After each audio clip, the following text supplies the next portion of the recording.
प्रभु यीशु मसीह के नाम में आपको अनुग्रह, शांति और आशीष मिले। जो कौवे काँव काँव करते रहते हैं, ये बहुत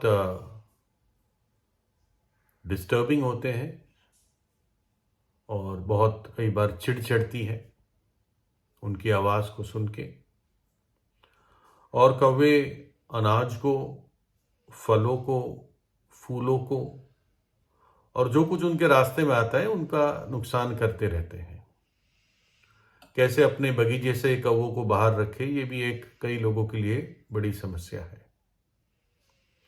और कौवे गंदी संदी चीज़ें भी खाते हैं, और अगर कोई किसी के हाथ में कुछ खाना वाना हो, बच्चे के हाथ में, तो वो छीनते भी है। और ये भी है कि कौवे जो है बदला भी लेते हैं कुछ प्राणी या लोगों से। कई बार सब इकट्ठे मिलके, अगर उनको मालूम है कि इसने हमारे किसी कौवे के बच्चे को चोट पहुंचाई थी या मारा था, तो उस पर वो बदला भी लेते हैं। तो एक समय की बात थी कि एक किसान था और उसके पास एक तोता भी था, पैरट। और तोते जो है वो अच्छे पालतू पक्षी होते हैं। मालिक के, अगर मालिक अच्छा है तो मालिक के करीब रहते हैं, मालिक की बातों को दोबारा दोहराते हैं और एक प्रकार से बड़े प्रेम वाला ये एक पक्षी होता है। और ये चाहता भी है कि मेरे मालिक मुझ पे ध्यान दे। तो इसका एक तोता था, और जो उसका पालतू तोता था, घर के अंदर रहता था। लेकिन एक दिन बहुत सारे कौवे इसको तंग करने लग गए। किसको? किसान को। या तो उसकी फसल में या उसके बगीचे में आ गए थे, किसी प्रकार से वो उसको तंग कर रहे थे और ये बहुत चिढ़ गया किसान। तो उसने अपनी बंदूक ली और उनको फायरिंग करना शुरू कर दिया और कई सारे कौवे उसने मार दिए। लेकिन बाद में उसने देखा कि इनके बीच में मेरा तोता भी था, और तोता मरा तो नहीं, लेकिन उसकी एक पंख पे गोली लग गई और वो तोता उड़ नहीं पा, उड़ मतलब बेसिकली आधी पंख रह गई। और कहने के लिए अब वो पूरा जैसे एक तंदुरुस्त तोता था वैसे नहीं रहा उस दिन। और जब बच्चों ने देखा तो बच्चों ने पापा से पूछा कि पापा क्या हो गया, है ना, और कैसे हमारा तोता ऐसे कैसे हो गया, घायल कैसे हो गया। और उस किसान ने, उस बाप ने कहा कि बुरी संगति। उसका कहने का अर्थ यही था कि तोते को कौवों के बीच में नहीं जाना चाहिए था। उसकी बुरी संगति के कारण वो आज घायल है। वो अपने बच्चों को एक सबक सिखाना चाह रहा था। और ये बात सबके लिए है ना। मैंने ये देखा है कि उम्र की कोई बात नहीं होती। बुजुर्ग लोग भी कई बार बुरी संगति में रहते हैं और बुरी बातों में लौलीन रहते हैं। बाइबल किसको धन्य व्यक्ति कहती है, खुश व्यक्ति किसको कहती है? लिखा है भजन संहिता 1 में, पहले गीत में, क्या ही धन्य है वो पुरुष जो दुष्टों की युक्ति पर नहीं चलता और ना पापियों के मार्ग में खड़ा होता और ना ठट्टा करने वालों की मंडली में बैठता है। धन्य व्यक्ति वो है जिसकी चाल, जिसका खड़ा होना, जिसका बैठना परमेश्वर की दृष्टि में ग्रहण योग होता है। और क्या लिखा है?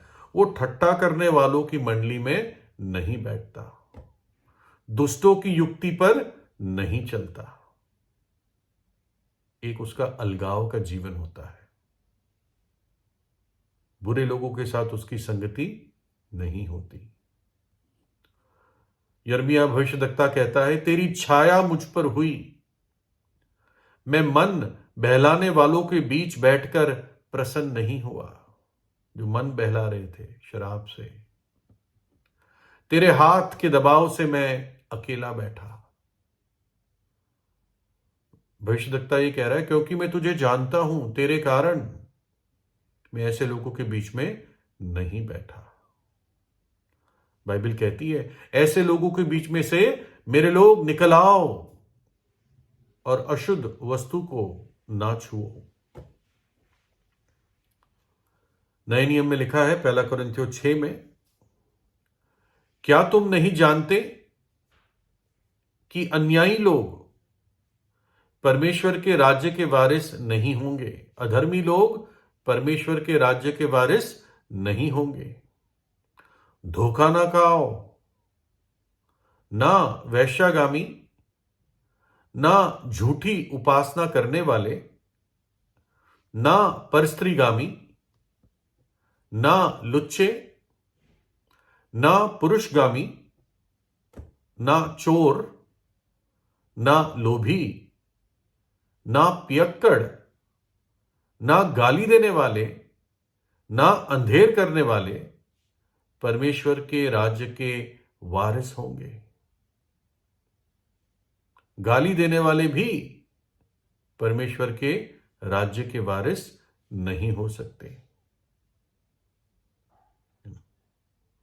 और तुम में से कितने ऐसे ही थे, परंतु तुम प्रभु यीशु मसीह के नाम से और हमारे परमेश्वर की आत्मा से धोए गए, पवित्र हुए और धर्मी ठहरे। एक प्रकार से फ्लैशबैक बताया जा रहा है इन लोगों के बारे में कि कैसे तुम्हारे जीवन पहले थे,